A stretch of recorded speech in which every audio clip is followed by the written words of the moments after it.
In looking at tape the last couple of games, when you guys have had slow starts, is it something fundamental, or is it something that your opponents have done a little bit better maybe than you had anticipated?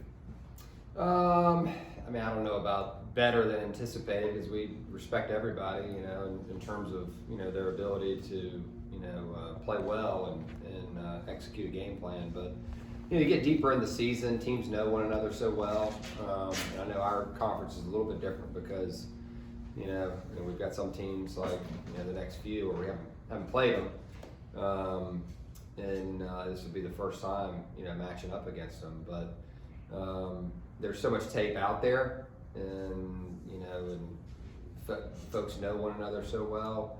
It can take some time to get going, and you know, certainly that's happened to us.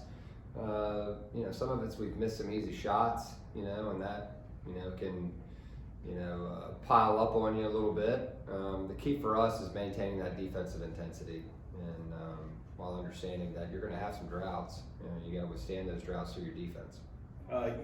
This will be your first time facing Rhode Island here, but regardless of what their record might have been, this is a program that always seems to play VCU tough. Have you sensed that in researching this? Yeah, series? I mean, certainly, you know, we've got a ton of respect for Rhode Island, and obviously, you know, Archie Miller's an awesome coach and has won a lot of games, you know, in this league and outside of this league. And they got off to a great start, you know, in conference play, and I know they've had a few, you know, in a row here where it hasn't gone their way, and they've had a couple injuries that have impacted, you know, their lineup a little bit. But you watch them on tape, they're impressive. They're physical, they're fast, they've got scores at multiple spots, they can shoot behind the arc, and certainly they can cause problems for anybody that's going to play them.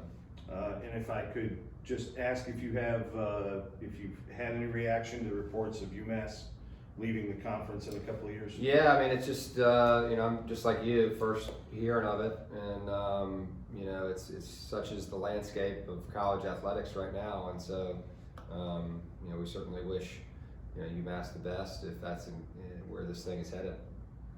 3 games in 7 days. What's the load management battle like at this juncture of the season? Yeah, I mean, it's basically, you know, it's prep, you know, it's time with Roos, it's time with J-Wall, you know, it's lots of shooting, you know, it's film, and certainly some time on the court, you know, as well, just getting organized and getting ready, you know, and implementing the game plan. You know, and you can do that on both sides of the ball. You know, there's things that you can do offensively to help yourselves get a little bit better, and certainly defensively as well. You know, just honing in and locking in on what we're going to try to take away. Seems like Joe has he's taken over the second half. He had 16 last game in the second half. What sparks that plug for him coming off the bench there, final 20 minutes?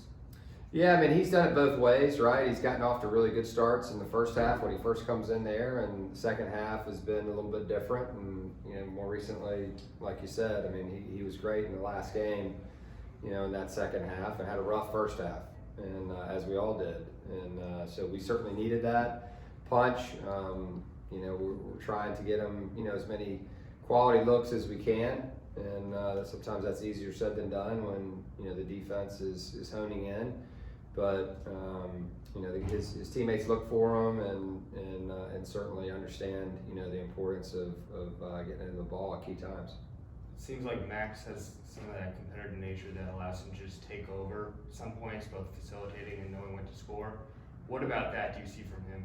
He's just an unselfish player, and sometimes too unselfish, you know. And you know, for us, I mean, there's times where he has some looks, and he'll pass them up to, you know, try something a little bit different, or get somebody else a look there.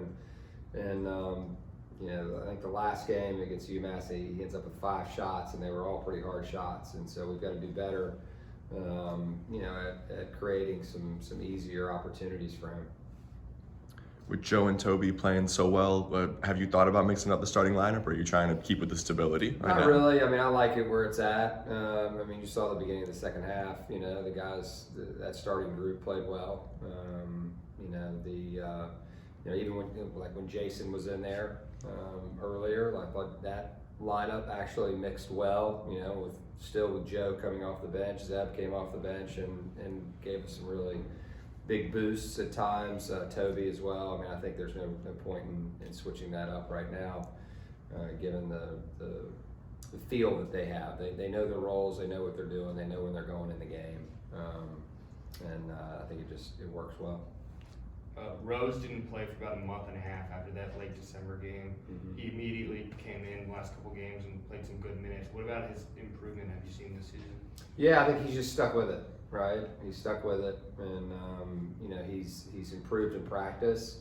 He's been more competitive in practice when we've had opportunities to compete against one another.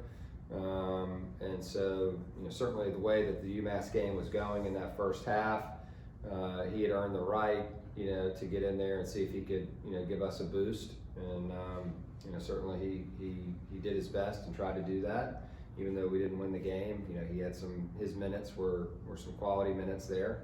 And not to say that he didn't make any mistakes, he certainly did. You know, we all do while we're in there. It's not a perfect game. And then, you know, the other day, foul trouble, you know, he was ready, you know, right away. Toby gets tired, Firm has two. You know, it's a luxury to have him there to be able to put him in to see what he can do, and I thought he did well. If I could ask one question about Saturday, you two, you talk about teams that know each other.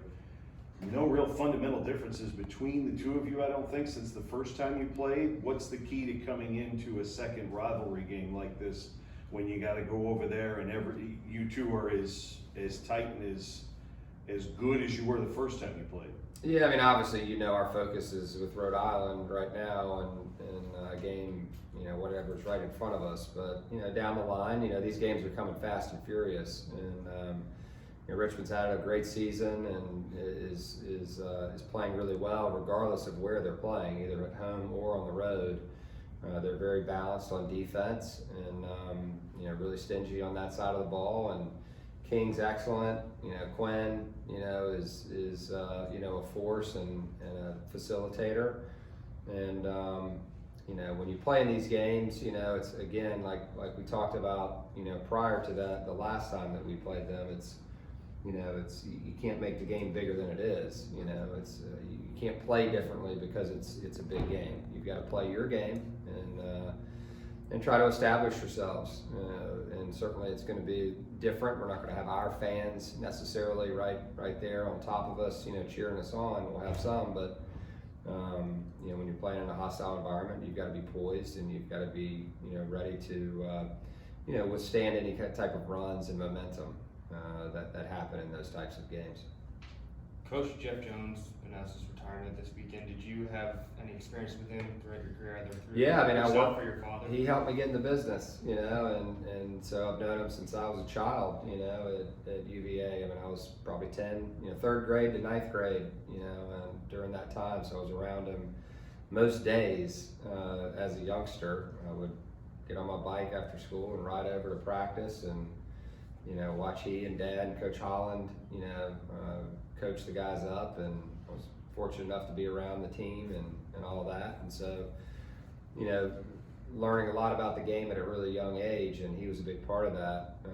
And then, you know, to fast forward, you know, to have the opportunity to work for, you know, a guy like that that's meant so much to so many people and this game, you know, in general, and it's more than just, you know, wins and losses, and he's won a ton of games.